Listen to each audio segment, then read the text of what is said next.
دوای راپەڕینەکەی 1991 کوردستان بەرەی کوردستانی کە لە حوت حیزب پێکاتبوو لەلایەن تاڵەبانی و بەرزانیەوە بە هاوبەشی سەرکردایەتی دەکران لەگەڵ حکوومەتی بەعسکەوتنە دانوستانەوە، بەڵام دانوستانەکان دوای چەند مانگێک کە هیچ ئەنجامیشی دێنەکەوتەوە و حکوومەتی عێراق ڕۆژی 26 تشرینی یەکەمی 1991 دەستی کرد بە کشانەوەی دام و دەستگای داریەکانی لە ناوچەکانی ژێر دەسەڵاتی هێزەکانی بەرەی کوردستانی.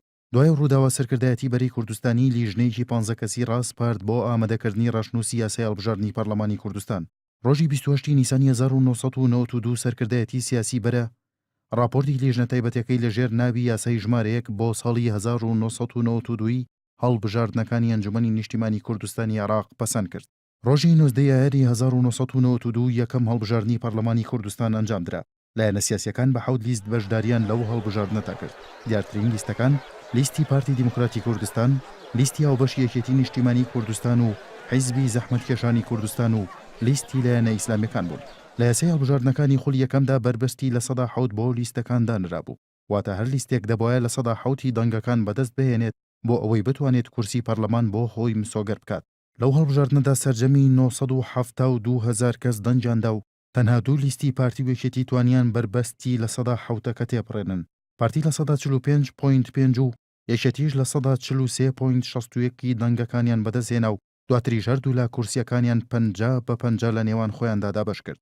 ژمارەی کورسیەکانی خوڵی یەکەمی پەرلەمان 105 کورسی بوو کە بە بڕیارێکی بەرەی کوردستانی 5 کورسی کۆتا بۆ مەسیحیەکان تەرخان کرابوو. یەکەمین سەرۆکی پەرلەمان جەوهەر نامیق سالم بوو لە پارتی دیموکراتی کوردستان. دوای هەڵگیرسانی شەڕی ناوخۆ لە یاری 1994 پەرلەمان بووە قوربانی شەڕەکە. ئەگەرچی لە سەرەتای شەڕەکەدا پەرلەمان لە یاداشتێکی 19 خاڵیدا شەڕەکەی ئیدا نەکرد و 59 پەرلەمانتاریش وەک ناڕەزایەتی بۆ ماوەی 101 ڕۆژ لەناو هۆڵێکی پەرلەماندا مانیان کرد.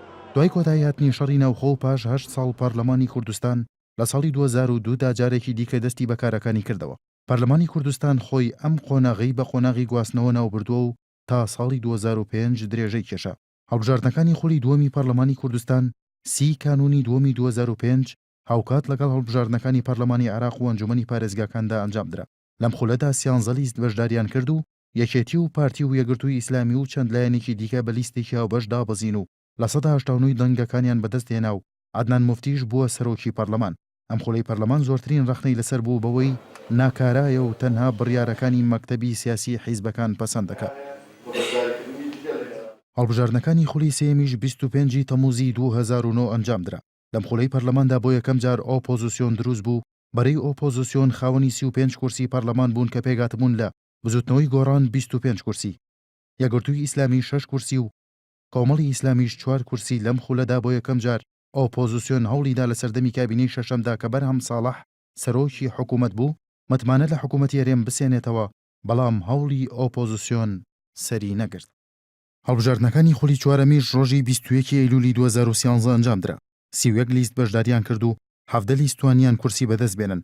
لەم خولەدا تەنها بزوتنەوەی ئیسلامی بە 1 کورسیەوە ئۆپۆزیسیۆنە.